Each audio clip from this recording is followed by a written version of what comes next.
नमस्कार, मैं Dhananjay Kumar, the public India में आपका स्वागत है। बिहार में चुनाव है और चुनाव को लेकर के सरगर्मी तेज है और इस सरगर्मी में सबसे ज़्यादा सर जिसका गर्म है, वो है बीजेपी। बीजेपी को समझ में नहीं आ रहा है कि क्या करें। उसकी बड़ी वजहें हैं। एक तो वजह है कि अब तक जिस नीतीश कुमार के बल पर पिछले 20 साल से बीजेपी सत्ता में है, वो नीतीश कुमार खुद कमजोर स्थिति में दिखाई पड़ रहा है। और जिस तरह से बीजेपी ने नीतीश कुमार को कमजोर किया है, नीतीश कुमार खुद कमजोर नहीं हुए, नीतीश कुमार को बीजेपी ने खुद कमजोर किया है। और उसको लगा था कि अगर नीतीश कुमार कमजोर हो जाते हैं तो हमारी मजबूती बढ़ जाएगी, लेकिन अब उल्टा होता दिखाई पड़ रहा है, क्योंकि उसके पास कोई चेहरा नहीं है।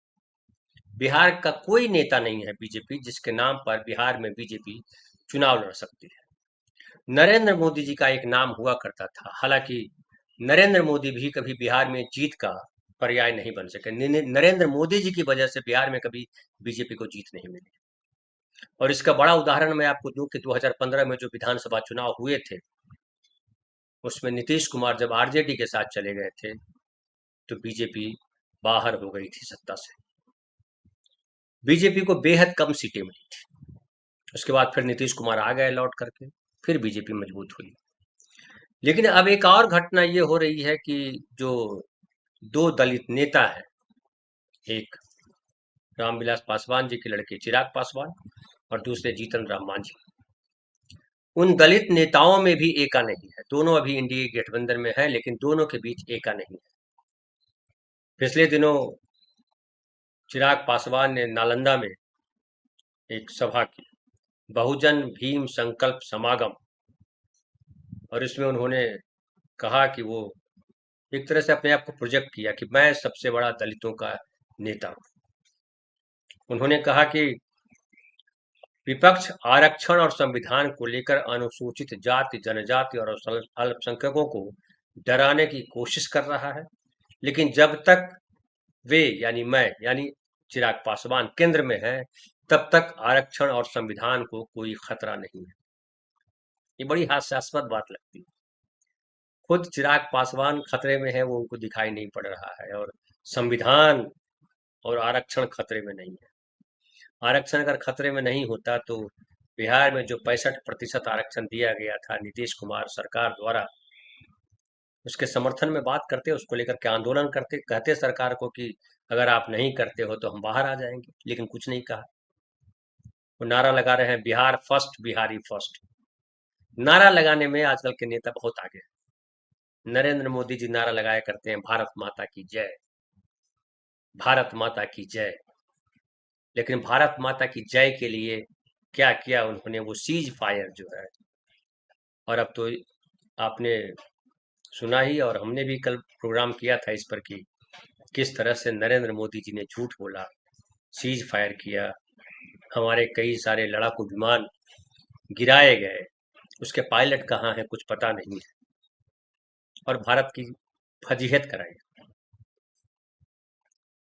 अब बिहार में जो है, जो चल रहा है, चिराग पासवान ने जिस तरह से अपने आप को दलितों का नेता, या कहिए कि लोग कह रहे हैं कि वो खुद को चीफ मिनिस्टर के तौर पर प्रोजेक्ट कर रहे हैं। हालांकि ये अतिवाद है, अतिशयोक्ति है। चिराग पासवान को चीफ मिनिस्टर के तौर पे कैसे प्रोजेक्ट किया जा सकता है? कई लोग कह रहे हैं कि इसलिए प्रोजेक्ट किया जा सकता है कि वो युवा है, चिराग के पैरेलल उनको खड़ा, तेजस्वी के पैरेलल उनको खड़ा किया जा सकता है। लेकिन क्या बीजेपी बीजेपी मानती है कि नीतीश कुमार मुख्यमंत्री रहे इतने साल तो मेरी वजह से रहे? क्या बीजेपी फिर जो है पालकी ढोने को तैयार हो सकती है बिहार में? और अगर पालकी ही ढोना होता तो नीतीश कुमार से रार क्यों ठानती बीजेपी? फिर बात आ रही है कि कितनी सीटें मिलेंगी चिराग पासवान को। कहा जा रहा है कि मैक्सिमम अगर दी जाती है तो 25 से 30 सीटें मिलेगी। 25 से 30 सीटें दी जाएगी तो कितनी सीटें जीतेंगे? पिछली बार 2020 में एक सीट जीते थे, और कहा गया कि जो जीते हैं वो भी अपनी ताकत से वजह से जीते थे, वो विधायक, उसमें चिराग पासवान का कोई रोल नहीं था। लोकसभा चुनाव में लगातार बीजेपी के साथ रहे चिराग पासवान, और उनको पूरी सफलता मिलती रही। 5 सीट मिली, पांचों को पांचों जीता। ये काबिलियत तो चिराग पासवान ने साबित की, इससे इनकार नहीं किया जाना चाहिए। लेकिन विधानसभा चुनाव में चिराग पासवान ने अब तक अपनी काबिलियत साबित नहीं की है।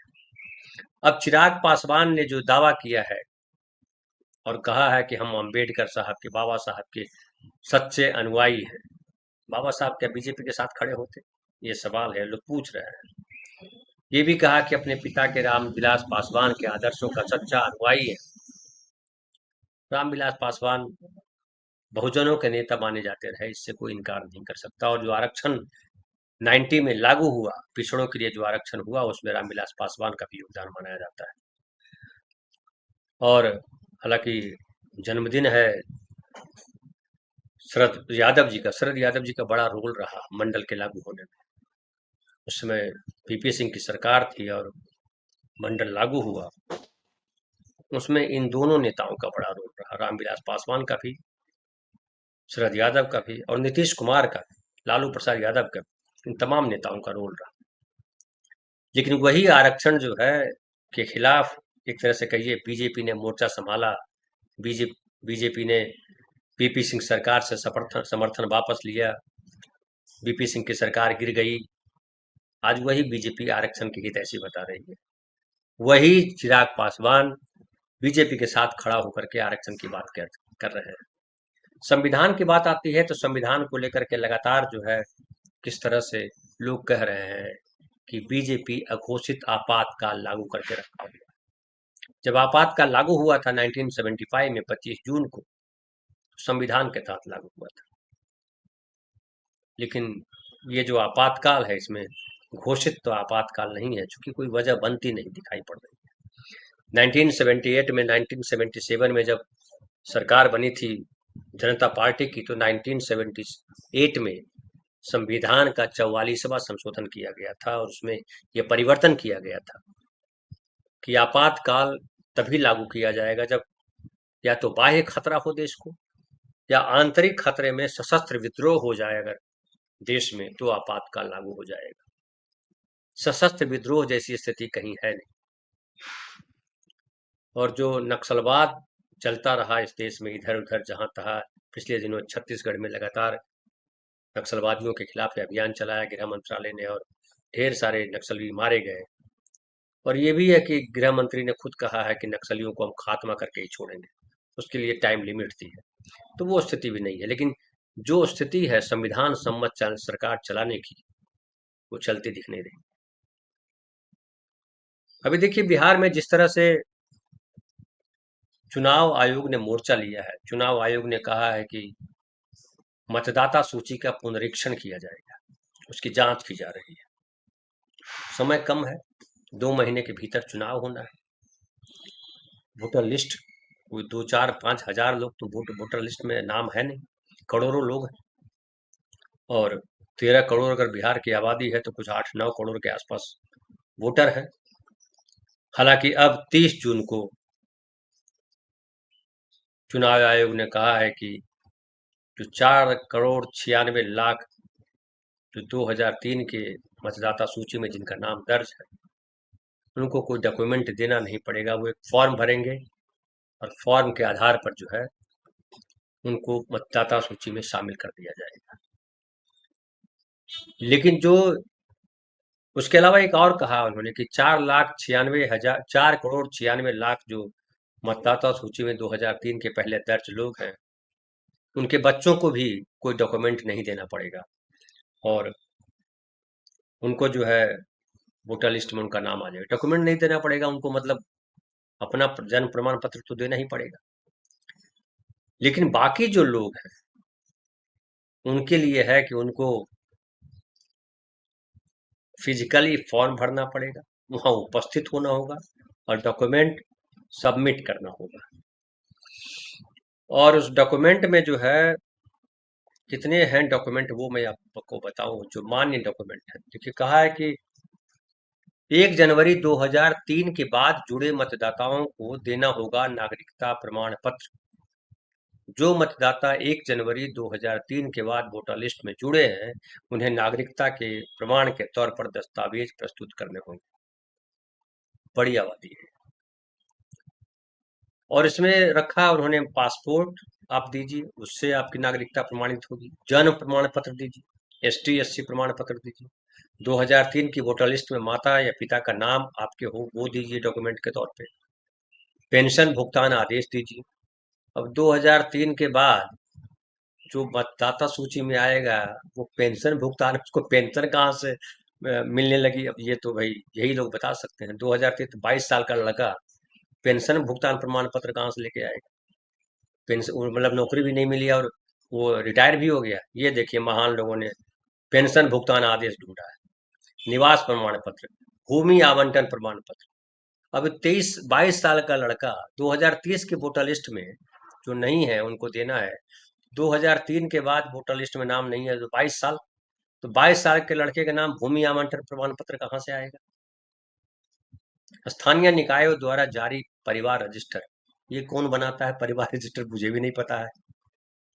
राष्ट्रीय नागरिक रजिस्टर, एनआरसी, कहाँ बिहार में एनआरसी बना हुआ है ये भी मुझे नहीं पता है। चुनाव आयोग वालों को ज्यादा पता होगा। तो इतने महान लोग देश में सत्ता चला रहे हैं, इतने महान लोग जो है चुनाव आयोग में बैठे हुए हैं। अब ये एनआरसी राष्ट्रीय नागरिक रजिस्टर कब बना? मेरा नाम है कि नहीं ये मुझे नहीं पता है। वो बताइए, गांव के वो अनपढ़ लोग, निरक्षर लोग कैसे बता पाएंगे? अब है आके टिका हुआ एकमात्र जो है कि जन्म प्रमाण पत्र, जो सबसे इंपॉर्टेंट जन्म प्रमाण पत्र। जन्म प्रमाण पत्र जो है, जो आपका या तो आपने पढ़ाई की है तो 10वीं के सर्टिफिकेट में होगा, आपका जन्म का प्रमाण पत्र वो होगा। 10वीं का सर्टिफिकेट जो है, जो मार्कशीट है या सर्टिफिकेट है, उसको जन्म प्रमाण पत्र के तौर पे माना जाता है। फिर दूसरा जन्म प्रमाण पत्र है कि आप डॉक्टर, जहां आप जन्मे हैं वहां के डॉक्टर के सर्टिफिकेट, कि भैया हाँ यहाँ पे जन्म प्रमाण पत्र है आपका। अब नहीं, अगर डॉक्टर का जन्म प्रमाण पत्र उस समय लिया उन्होंने तो वो क्या करेंगे? अब तीसरा बताया जाता है कि जन्म प्रमाण पत्र आप जो है, इसमें बताया नहीं है, मैं बता रहा हूँ ऐसा होता है। तीसरा है कि जो लोकल अधिकारी जो है, और खास करके ब्लॉक से बनता है बर्थ सर्टिफिकेट, वीडियो बना सकता है बर्थ सर्टिफिकेट। मैं एक बार दफ्तर में बैठा हुआ था वीडियो के साथ, तो कोई महिला महिला ने कहा कि मेरा जो है नाम काट दिया गया है, कि मैं वृद्धा नहीं हूँ, 60 साल से ऊपर मेरी उम्र नहीं है। तो मेरी उम्र 60 साल से ऊपर है। तो वीडियो ने कहा कि आप सर्टिफिकेट बताइए। बोला मेरे पास, मैं अनपढ़ महिला कहाँ सर्टिफिकेट लाऊं, कैसे सर्टिफिकेट लाऊं? तो उन्होंने कहा कि जो है आप मुखिया के यहाँ जाइए, मुखिया आपका सर्टिफिकेट बना देगा। उस महिला ने कहा मुखिया ने ही तो मेरा नाम कटवाया है, तो वो कैसे सर्टिफिकेट बनाएगा? तो उसने बोला कि, तो वीडियो साहब ने कहा कि मैं कुछ नहीं कर सकता हूँ, आपको वहीं जाना होगा, वहीं से प्रमाण पत्र बने। वो महिला बेचारी चली गई। मैंने पूछा कि वीडियो साहब इसमें लिखा हुआ जो मैं पढ़ रहा था आपके सामने जो रखा है, कि वीडियो भी प्रमाण पत्र दे सकता है जन्म का। बोला अरे मैं फंस जाऊंगा। हमने कहा क्यों? बोला मुखिया ने कहा है कि इसका खारिज किया, तो मैं किस आधार पे जन्म प्रमाण पत्र दूंगा इसका? मेरे पास क्या आधार है? मैंने कहा ये बड़ा दिलचस्प है, तो फिर आपको अधिकार क्यों दिया गया कि वीडियो साहब जन्म प्रमाण पत्र देंगे? अब प्रावधान बताया कि, मैंने पूछा कि मुखिया किस आधार पे देगा? समझिए कि महिला का जन्म आज से 60 साल पहले हुआ और कोई मुखिया बना हुआ है जो 30 साल का लड़का है, तो वो कैसे प्रमाणित करेगा कि इनकी उम्र जो है वो 60 साल है? उन्होंने कहा कि जो है आम सभा बुलाई जाती है, ग्राम सभा जिसको कहते हैं। गांव में जो है ढोलहा पड़ेगा, मतलब मुनादी होगी कि फलाने, उसमें कई चीजें होती है। जब कुछ परियोजना बनानी होती है या कुछ और निर्णय लेना होता है तो ग्राम सभा की मीटिंग बुलाई जाती है, और कम से कम 3 महीने में एक बार कहा जाता है कि ग्राम सभा की मीटिंग बुलानी होती है। तो ग्राम सभा की मीटिंग बुलाई जाएगी, उसमें गांव के लोग आएंगे और कहा जाएगा कि भैया इस महिला की उम्र कितनी है जी? तो वहाँ लोग बताएंगे कि 60 है या नहीं है, 62 है या 65 है या 56 है या क्या है। हमने पूछा किस आधार पर बनाए, कैसे पता चलेगा उन लोगों को? और ये महिला तो वहाँ ससुराल इसकी, मायका कहीं और है। तो मायका जब कहीं और है तो इस गांव का आदमी जहां इसका ससुराल है, उस गांव के लोग कैसे बताएंगे? अब बताएंगे कि शादी हुई थी फलाना साल, तो अपने बेटे का जन्मदिन याद रह नहीं रहता और महिला के शादी का सब समय याद रहेगा? जो भी हो, तो उन्होंने कहा कि कैसे भी हो, अगर वो वहां से लिखा करके आ जाएगा कि इसकी उम्र 60 साल से ऊपर है, तो इसकी 60 साल से ऊपर उम्र मान ली जाएगी। ये है जन्म प्रमाण पत्र का खेल। अब बड़ा दिलचस्प है, इसको समझिए कितना गड़बड़ हमारी सरकार है, कितने धूर्त किस्म के नेता हमारे देश में हैं, और आम आदमी को परेशान करने के कितने तरीके ढूंढते हैं, ये नमूना आपके सामने रखना चाहता हूँ इसके बाद। अब जन्म प्रमाण पत्र तो आपने कथा सुन ली। अब ये फिर है एक निवास प्रमाण पत्र, कि निवास प्रमाण पत्र आप दीजिए। निवास प्रमाण पत्र कौन बनाता है? निवास प्रमाण बनाता है ब्लॉक बनाता है। ऑनलाइन भर दीजिए, लोग कहते हैं ऑनलाइन भर दीजिए। उसमें है क्या कि जो आपका जो फॉर्म भरा जाता है उसको लोकल वार्ड मेंबर या सरपंच मुखिया जो आपके ब्लॉक का है, आपकी पंचायत का है, ये गांव की बात कर रहा हूँ, शहरों में भी ऐसा ही है, आपका वार्ड मेंबर है वो जो है प्रमाणित करेगा कि फलाना यहाँ रहते हैं। यहाँ मैं गया था, आधार कार्ड में एड्रेस चेंज कराना का चाह रहा था, तो उसने कहा कि आपके पास ये है, अपना घर है? हमने कहा नहीं। तो बोला कि आप विधायक के पास जाइए और प्रमाण पत्र ले आइए कि आप इस इलाके में रहते हैं। अब विधायक को कैसे पता चलेगा कि मैं इस इलाके में रहता हूँ कि नहीं रहता हूँ? मान लिया विधायक को पता चल गया, वो आकर के देख लिया, तो विधायक अगर साइन कर देगा कि हाँ मैं इस इलाके में रहता हूँ, तो मैं हो गया, निवास प्रमाण पत्र मेरा बन गया। ये क्या है? तो विधायक तो किसी को बना दे सकता है? नहीं भी बना सकता है। वैसे ही वहाँ वार्ड मेंबर साइन करना पड़ता है कि ये निवास प्रमाण यहाँ रहते हैं।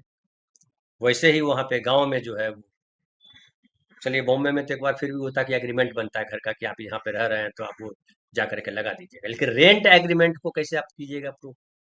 रेंट एग्रीमेंट कैसे बनता है, ये मैं खाली पेज आपको बता रहा हूँ, हालांकि आप लोग भी परिचित होंगे। रेंट एग्रीमेंट बनता है, उसमें आधार कार्ड लगता है, आधार कार्ड को ये मान्य कर नहीं रहे हैं।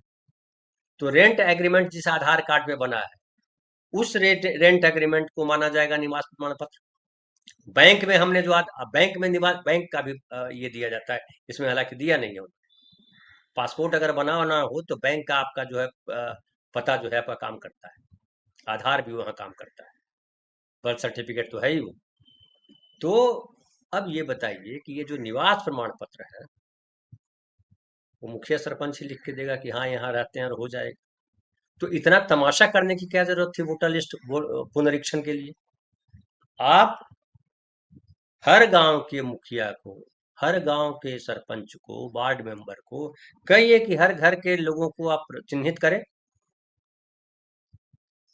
और अब ये कि इसमें ये भी है कि ये जो डॉक्यूमेंट दे रहे हैं, साथ में आप घोषणा करिए कि ये जो मैं इस डॉक्यूमेंट दे रहा हूँ ये सच है, अगर गलत हुआ तो मुझ पर कार्रवाई की जाए। तो फिर तुम जांच क्या रहे हो यार? जब हमारे कहने पे ही मुझे मिल रहा है तो तुम जांच क्या कर रहे हो? यानी नौटंकी कर रहे हो। तो ये पूरी तरह से नौटंकी है, और नौटंकी इसलिए हो रही है कि मुसलमानों को और यादवों को, क्योंकि दोनों बीजेपी के वोटर नहीं, और बहुजन समाज के जो लोग हैं, जो दलित हैं, जो पिछड़े हैं, जो अति पछड़े हैं, वो बीजेपी के वोटर बिहार में नहीं है। तो बीजेपी को अब लगता है कि जीतने की कोई कहीं कोई उम्मीद दिखाई नहीं पड़ रही। नीतीश कुमार जो है वो शिथिल हो गए हैं, बैकफुट पे चले गए हैं, उसमें वो धार नहीं बची। नरेंद्र मोदी जी का सब लूट पिट चुका है, जो उनकी छवि थी सीज फायर ने। बिहार में जाइए, गांव गांव में करें क्या है, बर्बाद कर दिया देश को आदमी। कोई नेता नहीं है बीजेपी के पास। तो अब उनको लग रहा है कि चुनाव आयोग के माध्यम से अगर वोटर लिस्ट कम पड़ जाए, मुस्लिम वोट उसमें कम हो जाए, उसमें पिछड़े दलित कम हो जाए, सवर्णों का वोट बना रहे, तो सवर्ण के भरोसे जीत लेंगे, बनियों के भरोसे जीत लेंगे, बाकी आरएसएस के उनके कैडर हैं उनके भरोसे जीत लेंगे। लेकिन क्या इतना आसान है? और इतना आसान अगर है तो फिर देश का मालिक भगवान है, आम आदमी नहीं। फिर जो संविधान की रक्षा करेंगे, और जो चिराग पासवान कह रहे हैं और हम संविधान की रक्षा करेंगे, आरक्षण की रक्षा करेंगे, वो तमाम रक्षा जो है फिर कहाँ जाएगी पता नहीं। अब देखिए उसके बाद ये जितने भी डॉक्यूमेंट चुनाव आयोग मांग रहा है, उसमें सबसे इंपॉर्टेंट यही होता है जन्म प्रमाण पत्र, निवास प्रमाण पत्र। ये जन्म प्रमाण पत्र और निवास प्रमाण पत्र, दोनों प्रमाण पत्र जो है लोकल जो बॉडी है, मुखिया सरपंच वार्ड मेंबर, जो नेता है बेसिकली, क्योंकि ये सब तो नेता होते हैं, वार्ड मेंबर भी नेता है, मुखिया भी नेता है, सब नेता है। नेता नेता तय करेंगे कि हम इस गांव के, इस शहर के, इस मोहल्ले के नागरिक हैं कि नहीं है। ये सबसे बड़ा घोटाला है। और ये नेता क्या क्या करते हैं वो बताने की जरूरत नहीं आप सबको। तो ये है हकीकत बिहार में। और बिहार में बीजेपी को अब लग रहा है कि चुनाव आयोग के भरोसे नैया पार हो जाएगी। एक बार नैया पार हो जाएगी तो फिर कब्जा हो जाएगा बिहार पे, लेकिन इतना आसान मुझे दिखाई नहीं पड़ता। अब देखिए अभी क्या होता है। जो मतदाता पुनरीक्षण कार्यक्रम जो चल रहा है, 30 सितंबर को कहा जा रहा है कि 30 सितंबर तक नया वोटर लिस्ट बन करके आ जाएगा।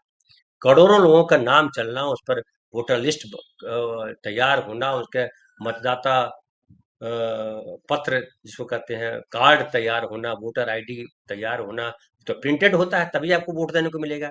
फिर जो है सबके घर पहुंचना। आपने ये भी सुना होगा कि फलाना इतने वोटर आईडी जो है उधर नाले में फेंके मिले। ये सब भी सुनने को मिलता है, क्योंकि उन सबको पहुंचाना है। और ये हालत ये है कि इनके पास जो चुनाव आयोग है, इनके पास कोई अपना कर्मचारी नहीं जो इस तरह के काम करेगा। बीएलओ जो है आमतौर पे टीचर होते हैं, प्राइमरी स्कूल के टीचर, उनकी सेवा ली जाएगी।